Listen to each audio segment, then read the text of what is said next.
as explained by similar devotee of the Lord, because one cannot explain about the Lord or his devotee unless one happens to be a pure devotee himself. Mm. Okay, next purport, please read. The word Sahasra Shirshna is very significant. One who has diverse energies and activities and a wonderful brain is known as the Sahasra Shirshna. This quality is only to the personality of Godhead, Sri Krishna, and no one else. Yeah, he has, he can do so many things at the same time. Okay. Where does this happen? Where? Krishna putting his feet on Vidura's lap.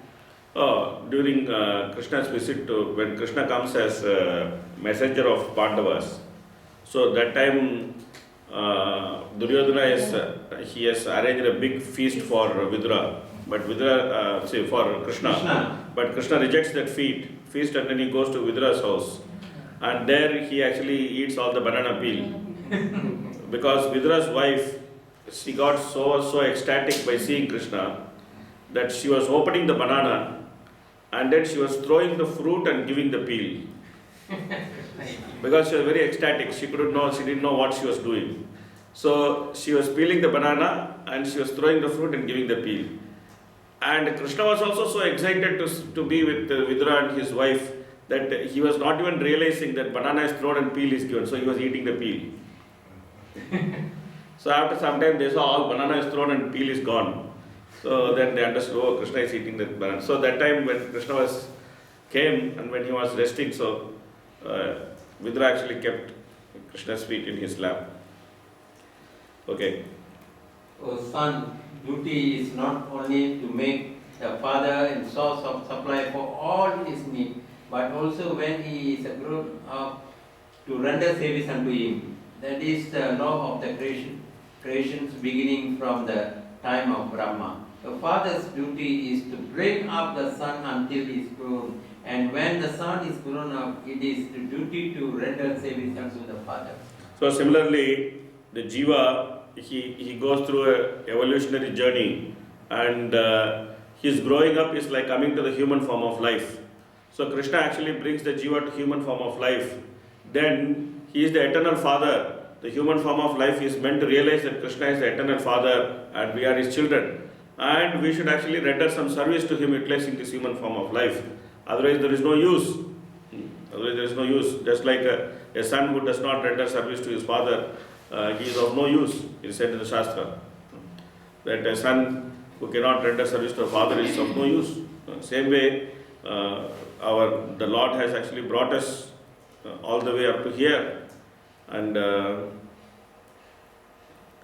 if we don't serve him, no use. Okay.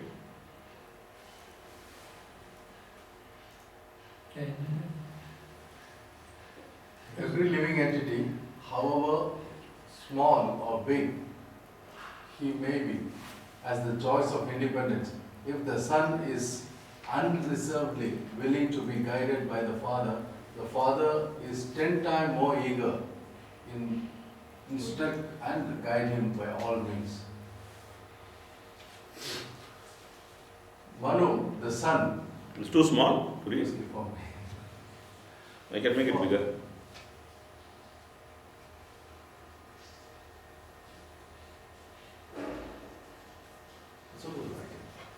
Manu, the son, Let it be the biggest. unreservedly asked the father, Brahma, to instruct him. And the father was full of Vedic wisdom, was very glad to instruct. The example of the father of mankind may be rigidly followed by mankind, and that will advance the cause of the relationship of fathers and sons. No, now it became big. Too big.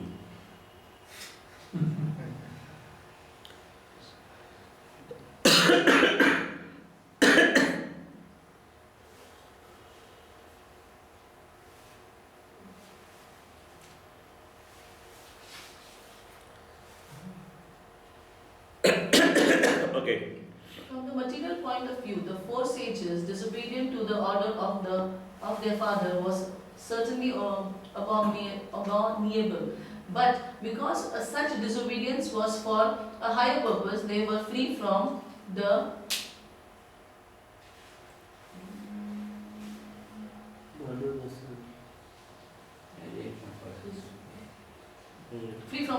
reaction of disobedience.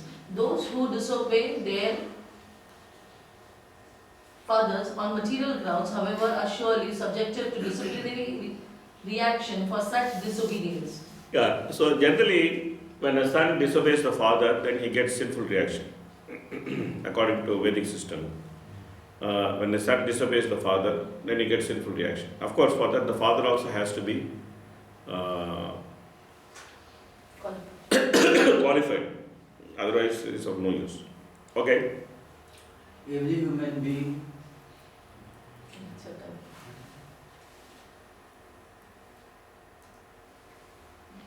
Every human being should beget nice children in the womb of his wife as a sacrifice for the purpose of worshipping the Supreme Personality Godhead in devotional service. Yeah, every human being means this is applicable to those who are married. Brahmachari, this is not applicable. For Naishtika Brahmachari, this instruction is not applicable.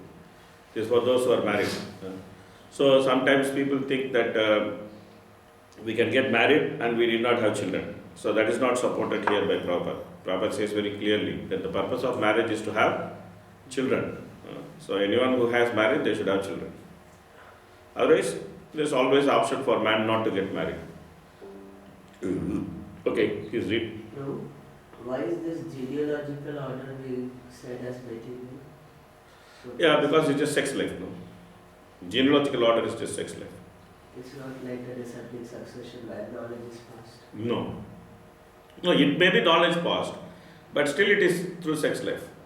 Like father gives knowledge to son, like my father gave me so many advice. So he gave me some knowledge, practical knowledge. It's not that he didn't tell me anything. So I got so many advice from my father, I got so many things, nice things from my father, I got so many nice things from my father. I got so many instructions from him. But still because it is just based on sex life, so that's why it's called material. So when I ask a question, Yeah. sometimes like some devotee they say that why I don't want to be in regular brahmacharya because I cannot go. Then they say that I cannot stay in Grihastha because I cannot live up to the standard of Srila Prabhupada. So they just remain like bachelors. So they are like Brahmahasta. They are neither Brahmachari nor Grihastha. So what they should do? No, generally the point is that if a man is attracted to sex life, then he should take Grihasthashram. That is the point. Okay. Again, in Grihasthashram, then there is the standard. Prabhupada says that the standard is that there should be sex only for progeny. Okay. But then someone might say that I am not able to follow this standard. But still, at least he should be married and he should try to restrict his sex life with his wife properly. Means that he should not see there is sex life which is conducive for Krishna consciousness, and there is sex life which is not sinful. Okay. But the sex life which is not sinful, that is not so much conducive for Krishna consciousness, because it's not sex only for progeny. There is also recreational sex in sex life. In pious sex life, recreational sex is not condemned, but it is not conducive for Krishna consciousness. Okay. At least he should have sex life which is sinless sex life. Means that he should have his wife, he should enjoy with her whatever he wants to enjoy.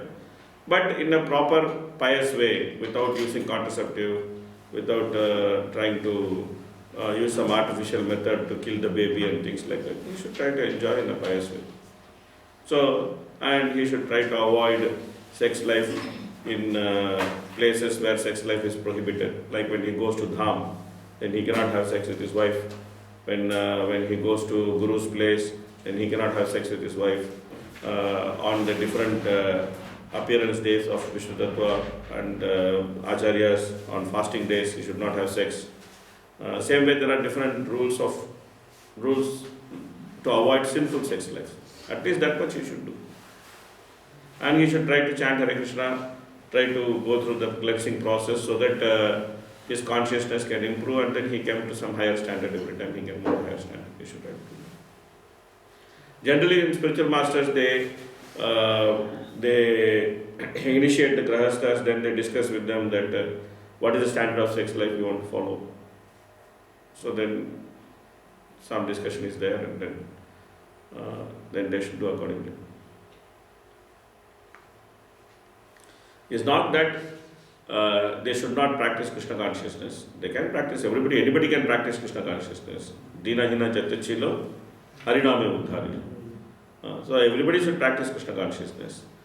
But when we practice Krishna consciousness with proper standards, then advancement in Krishna consciousness become very easy. We practice Krishna consciousness with proper standard. So when we don't practice Krishna consciousness with proper standard, at least we should not do things which are sinful. That's the minimum thing. That's the minimum thing. But he has attraction to sex life, what he can do? Then he has to get married. He cannot say that, oh, I cannot follow standard. Then what he will do? He cannot be brahmachari because he is attracted to sex life. So if he doesn't get married, what he will do? Bhishma. Huh? Bhishma Sabha. What is that? Bhishma Sabha. What is that? Bhishma Sabha. Bhishma. Sabha is saying. What he will do? He can't do anything. He will, most of the time, when these people, they just become so confused that they finally end up in illicit sex. That's what happens. They will end up in illicit sex. It's all very dangerous. So better to get married, remain safe in the married ashram, and then try to improve his standards step by step. It's much better than to get into some sort of artificial situation and things like this. All very difficult. Okay. Vishnu worship is the ultimate aim of human life. Those who take the license of married life for sense enjoyment must also take the responsibility to satisfy the Supreme Personality of Godhead Vishnu, and the first stepping stone is the Varnashrama Dharma system. Varnashrama Dharma is the systematic institution for advancing in the worship of Vishnu. However, if one directly engages in the process of service to the Supreme Personality of Godhead, it may not be necessary to undergo the disciplinary system of Varnashrama Dharma. The other sons of Brahma, the Kumaras, directly engaged in devotional service, and thus they have no need to execute the principles of Varnashrama Dharma. You see, this is what is the difference. That if one is practicing pure devotional service, then he is not bound by Varnashram. But if he is not able to practice pure devotional service, he still has material desires, then the best way is to actually situate himself within the framework of Varnashrama. So what Varnashrama does not allow a person to do anything sinful. So if he situates himself with the principles of Varnashrama, then he will not be able to do anything sinful, because automatically Varnashrama will stop him from doing that. If you are a brahmachari and if you strictly follow Varnashrama system, then it will stop you from going and intimately talking with a woman. As simple as that.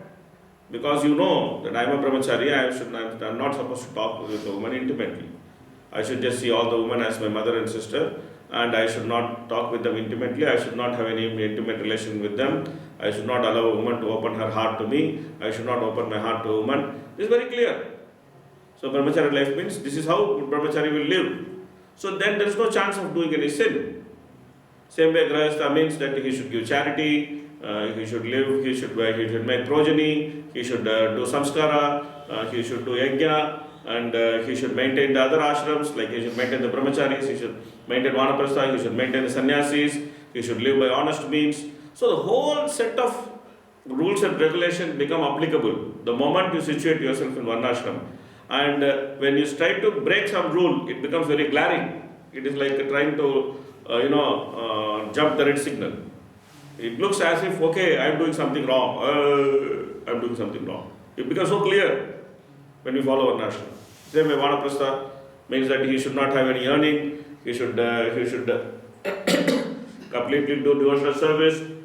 he should not look at his wife even in a lusty manner, he should not have sex with his wife. Is Vanaprastha life is very, very clear that this is how you are supposed to live as Vanaprastha. So you break, then it is very clear, oh, I have broken the rule. Same way, sannyasi means no material desire, never be alone with a woman, automatically becomes applicable, these things. So Varnashram basically, it allows a person who has sinful tendencies, it allows a person, it controls the person from not becoming victim of those sinful tendencies. That's why Prabhupada kept saying that we need Varnashram. Why? Because he saw his disciples are not able to maintain their ashram, they are falling down, so much of nonsense is happening. So he understood that yes, these people need Varnashram because they are not able to operate in the platform of pure devotional service. So if we operate in the platform of pure devotional service, we don't need Varnashram. Like Prabhupada is saying that they don't need Varnashram. But the moment we are unable to operate in the platform of pure devotional service, means that we are not the type of people who have not, we still have material desires, we still have sinful tendencies, we still have all these things, and then we are interested in Krishna consciousness also. It's not that we are not interested in Krishna consciousness. We are interested in Krishna consciousness, but we also have different type of defect. Then, in order to protect ourselves from those defects, Varnashram is necessary. Because Varnashram naturally protects. It doesn't allow a person to cross beyond his boundaries. That's why Varnashram is very important. So like this, he may not be able to follow very high standard of sex life, only procreational sex, but he will not become a rascal in recreational sex. He will not do some sinful recreational sex. At least, even if he is enjoying recreational sex, because if he is following Varnashram, then he will know the rules and regulations of recreational sex also. So he will restrict himself within that boundary of recreational sex. He will not use contraceptive, he will not do all those things, that which becomes demoniac. Then sex life becomes demoniac when they start doing these kind of things. So he will not have demoniac sex life.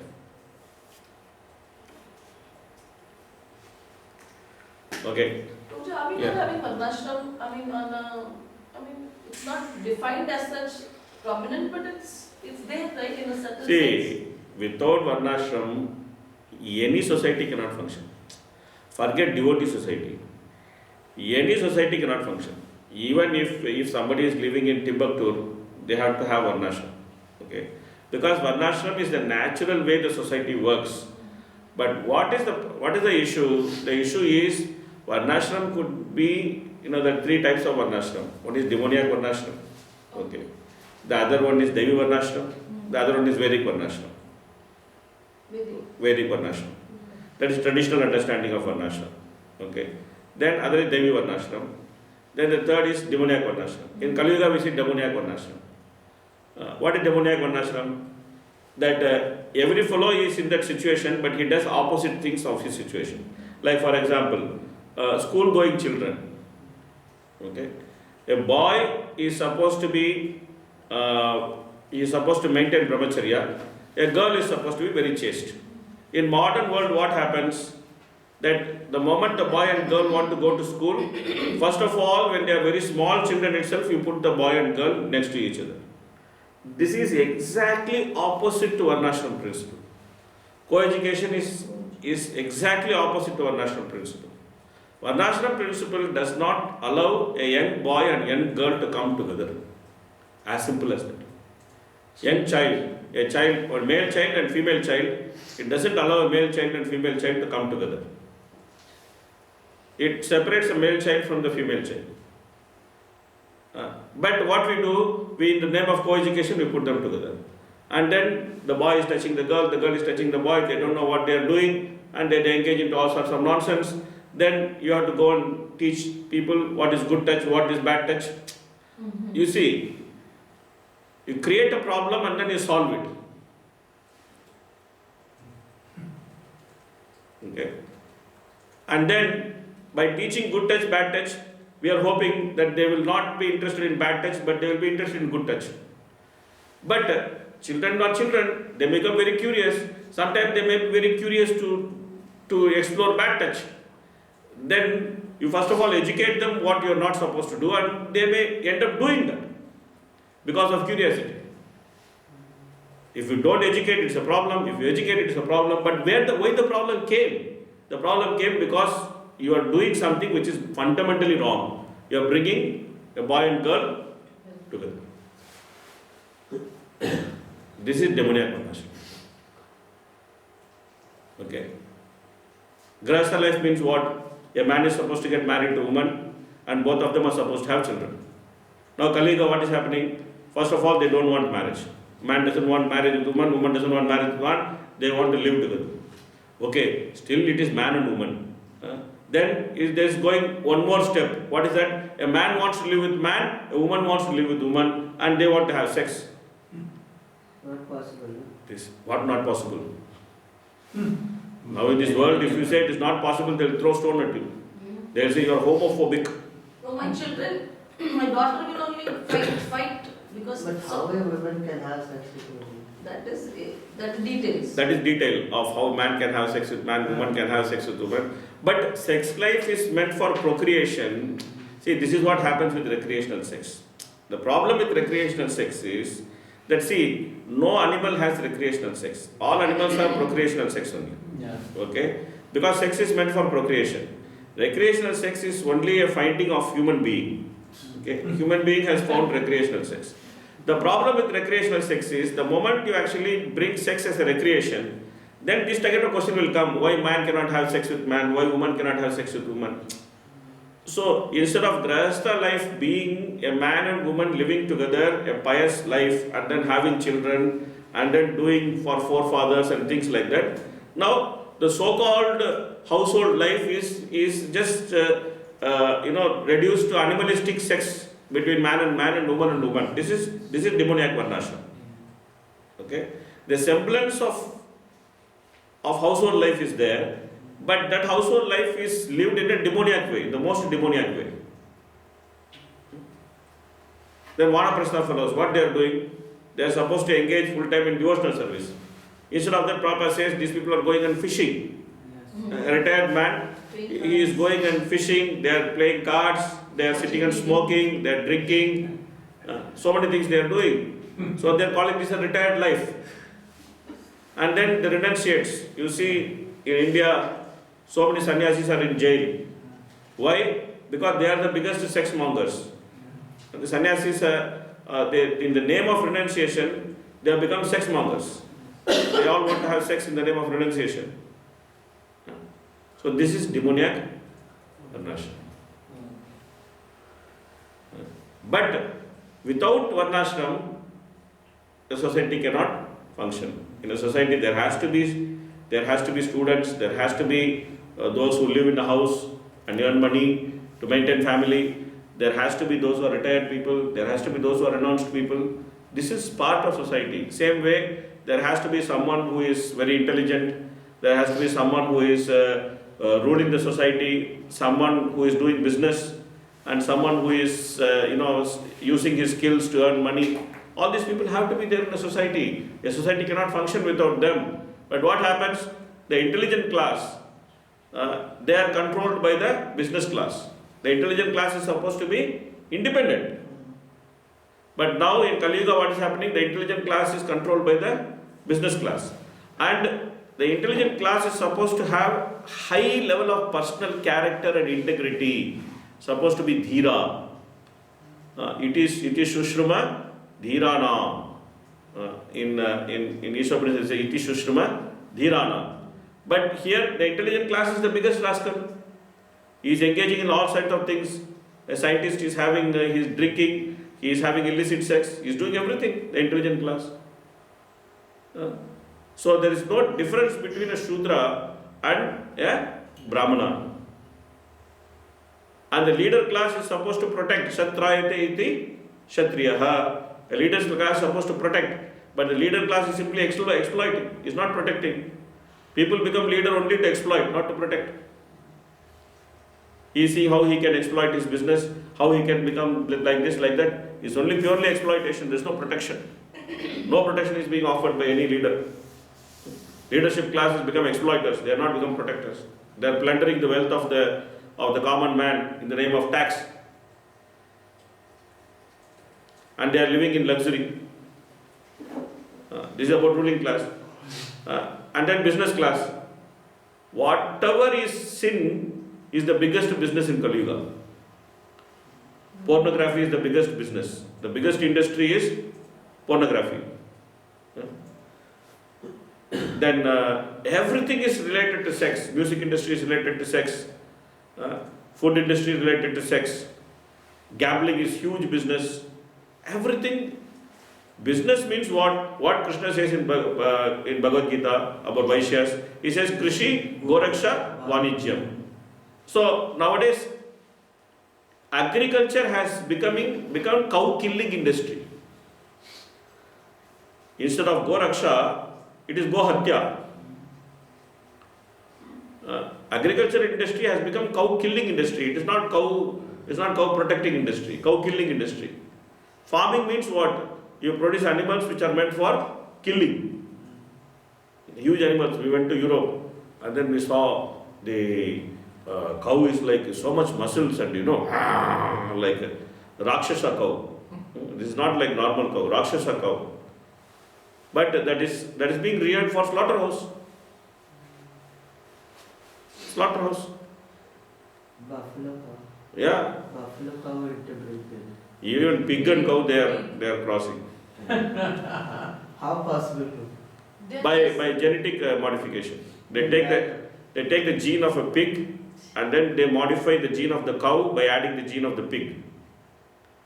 Even vegetables also they are doing like that. They'll survive like that. Pig. Yeah, it's by genetic modification, no. Like, yeah, it's not direct sex, it's genetic modification. Like, They can do even human being with the birds also they can do. You can fly. no, it's not like that. See, what will happen is that, like for example, see, sometimes you see some very, very big carrot and things like carrots, big carrots. How it is done? By genetic modification. They actually take some aspect of gene of a pig and put it in the carrot seed. So then, due to that gene, the carrot becomes very, very, very stout, like a pig. Wow. So genetic modification is a huge industry. They are playing with so many genes and they are doing so many genetic modification. So this is what happens. This is demoniac varnashram. This varnashram is demoniac varnashram. But society cannot be without varnashram. You cannot say, I have a society without varnashram. You can have a society with demoniac varnashram, or you can have a society with Devi varnashram, or you can have a society with Vedic varnashram. What is Vedic varnashram? Everybody does their duty and nobody can do anybody else's duty. So dharme nidhram sreya paradharmo bhayavahaha. Krishna says that each person should be very strict to do their duty. Nobody can do other person's duty. According to their guna and karma, they should take up their duty and they should do their duty. This is Vedic varnashram. Yeah. Why is it sometimes a bit contradictory? Because it says that Varnashrama should exist, but then sometimes it says in some texts that Varnashrama cannot exist. Why is that? It is very difficult. It doesn't say cannot exist. It says that it's very difficult. In Kali Yuga, Prabhupada says varnashram is very difficult. But in Kali Yuga, what we can do is Daivi varnashram. Especially in a Krishna conscious society, we can introduce Daivi varnashram. But there is also, people are also not having clarity as to how to utilize varnashram principles. Even within ISKCON, there is so much of confusion is there. Like some people think that varnashram means growing potato. Some people think varnashram means farm life without electricity. Different people have different idea. But it is all that also. You can grow potato also. You can live farm life without electricity also. But varnashram is not limited to that. Varnashram can be practiced anywhere. The principle of varnashram can be practiced anywhere. The details of it depends on whether you want to grow potato or have electricity, not have electricity. These are all details. But principle can be practiced anywhere. So that's what we should focus on. We should focus on the principles of varnashram. So ISKCON doesn't have a body where it says this is what is Devi Varnashram? No, it's there. No, Devi Varnashram ministry is there. Okay. Devi Varnashram So ministry. I was in the impression Devi Varnashram means take a land and take a cow and live. No. Devi Varnashram, see what is Devi Varnashram? See, in Varnashram, the guna and karma is based on your